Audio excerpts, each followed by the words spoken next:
म्हणजे नामदेव महाराजांचे शिष्य आहेत झाले. अशा पण जेव्हा कळलं ते आले की त्या गावामध्ये तिला भेटायला जनाबाईला. आता ह्या सगळे तुम्हाला माहिती आहेच आहे, पण पुन्हा पुन्हा का ऐकायचं? तू का म्हणे पापे, तू का म्हणे काय ते जो अभंग आहे त्याच्यामध्ये तो म्हणजे संतांचं जेव्हा ऐकल्यामुळं काय होतं ते आपले पाप नष्ट होतात. परत परत का ऐकायचं?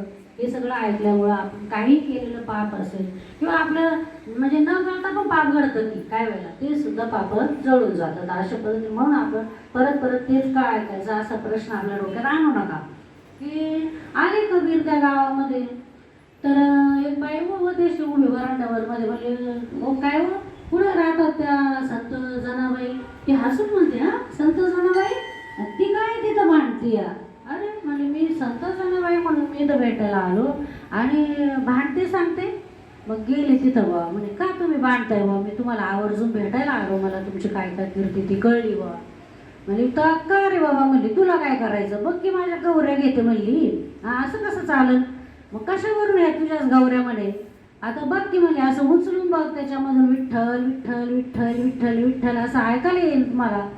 बरं मग प्रत्येक गौरी अशी कानाला लावली, ऐकलं विठ्ठल विठ्ठल विठ्ठल विठ्ठल, सगळ्या गौऱ्या जनाबाईच्याच निघल्या.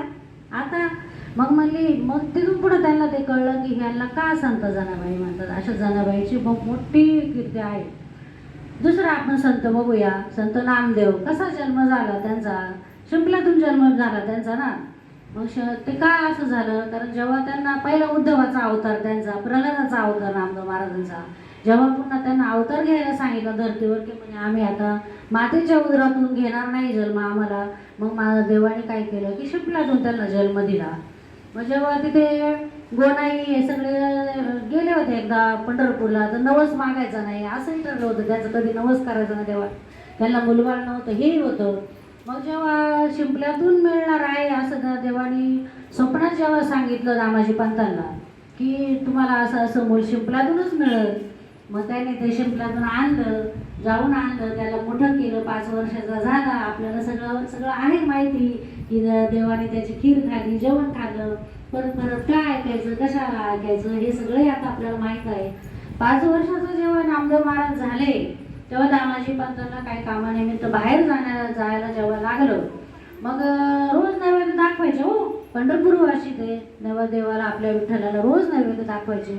मग आता आज नामदेवाला सांगितलं, नामदेव तू नैवेद्य दाखव आज. एवढी काय त्यांची परिस्थिती पण एवढी नव्हती, तरी पण ते देवाला नैवेद्य दाखवल्याशिवाय काय खात नव्हते, काय नव्हते.